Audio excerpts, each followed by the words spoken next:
সবাই content monetization পাচ্ছে। আপনি যদি নতুন হন তাহলে কিন্তু আপনার জন্য এই ভিডিওটা দেখার মাধ্যমে এবং এই ভিডিওটা মেনে যদি আপনি কাজ করেন তাহলে আপনি যদি নতুন কিংবা পুরান হয়ে থাকেন আপনিও কিন্তু কন্টেন্ট মনিটাইজেশন পাবেন। একেবারে কন্টেন্ট মনিটাইজেশনের উৎসব। র্যান্ডম যাদের ফলোয়ার কম, রিচ কম, এনগেজমেন্ট কম, তারা যেমন পাচ্ছে পুরনোরা তো পাচ্ছেই। আবার অনেক ক্ষেত্রে দেখা যাচ্ছে পুরাতনরাও পাচ্ছেন না। তবে কেন পাচ্ছেন না? অনেক বেশি ফলোয়ার্স এবং রিচ এনগেজমেন্ট থাকা সত্ত্বেও পুরাতনরা পাচ্ছেন না, যেখানে নতুনরা কিন্তু পেয়ে যাচ্ছে। ভিডিওটি টাইমলাইনে শেয়ার করে রাখুন, যা পরবর্তীতে আপনার অনেক কাজে দেবে। নাম্বার 1, প্রতিদিন আপনাকে আপনার পেজে অ্যাক্টিভ থাকতে হবে। দ্যাট ইজ আপনাকে কাজ করতে হবে। অর্থাৎ আপনি রেগুলার বেসিস যদি কাজ না করেন তাহলে কিন্তু এই প্ল্যাটফর্মে আপনি সাকসেস হতে পারবেন না। আর সেজন্য আপনি 3-1-2 এই ফরম্যাটটি ফলো করতে পারেন। অর্থাৎ 3টা রিলস, একটা লং ভিডিও এবং 2টা পোস্ট, সেটা ছবি হতে পারে কিংবা টেক্সট হতে পারে। এই ফরম্যাট মেনে যদি আপনি কাজ করেন তাহলে অবশ্যই আপনার জন্য ভালো রেজাল্ট আসবে।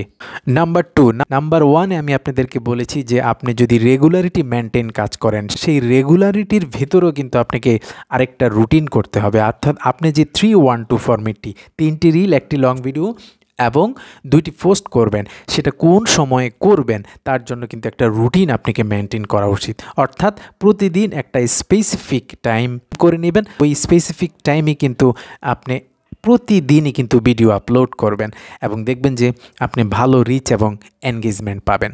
নাম্বার 3, আপনার পেজে তুলনামূলকভাবে যেই ভিডিওগুলো ভালো রিচ এবং এনগেজমেন্ট গেইন করেছে ওই টাইপের, দ্যাট ইজ ওই রিলেটেড ভিডিও কিন্তু আপনি আপনার পেজে বানানোর চেষ্টা করবেন বা আপলোড দেওয়ার চেষ্টা করবেন।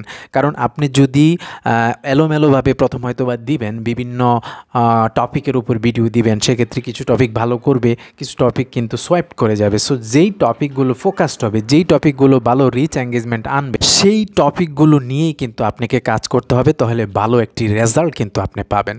ভিডিও আপলোড করার আগে আপনাকে অবশ্যই কথাটি মাথায় রাখতে হবে যে আপনার ভিডিও অর্থাৎ কন্টেন্টগুলো যেন অরিজিনাল কন্টেন্ট হয়, কোনো ফেক কন্টেন্ট নয় বা অন্যের কপি পেস্ট করা কন্টেন্ট আপনি শুরুতেই যদি দেন তাহলে কিন্তু আপনি কন্টেন্ট মনিটাইজেশন পাওয়ার ক্ষেত্রে বড় একটা প্রতিবন্ধকতা হয়ে দাঁড়াতে পারে। কাজে বন্ধুরা, আমি বলবো যে আপনি মনিটাইজেশন পাওয়ার পর কপি পেস্ট করার চেষ্টা করেন। মনিটাইজেশন পাওয়ার আগেই এই অ্যাক্টিভিটিসে আপনি নামবেন না। যদি সেটা করেন তাহলে কিন্তু আপনার জন্য বড় ধরনের একটা হিন্ড্রেন্স হয়ে যাবে।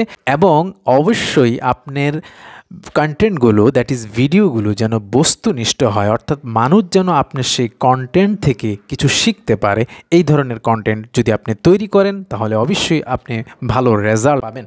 নাম্বার 5, আপনাকে প্রতিদিনে আপনার পেজে অ্যাজ পার অ্যাজ পসিবল আপনাকে অ্যাক্টিভ থাকতে হবে। অর্থাৎ পেজে যত বেশি আপনি অ্যাক্টিভ থাকবেন সেটা কিন্তু ফেসবুক অ্যালগরিদম ইতিবাচকভাবে নেবে যে ইনি খুবই অ্যাক্টিভ, উনি ওনার পেজে সময় দিচ্ছে। অর্থাৎ আমি বলছি না যে আপনি শুধু ভিডিও আপলোড করেই চলে যাবেন, এটার কথা আমি মিন করছি না। এটার বাহিরেও আপনাকে অন্যের ভিডিও দেখা বা অন্যের ভালো ভিডিওতে কমেন্ট করা কিংবা লাইক করা, অর্থাৎ ভিডিওতে কোনো না কোনোভাবেই কিন্তু আপনার এনগেজমেন্টটা কিন্তু ফেসবুক অ্যালগরিদমের কাছে ভালো একটা সাইন হয়ে দাঁড়াবে আপনার জন্য।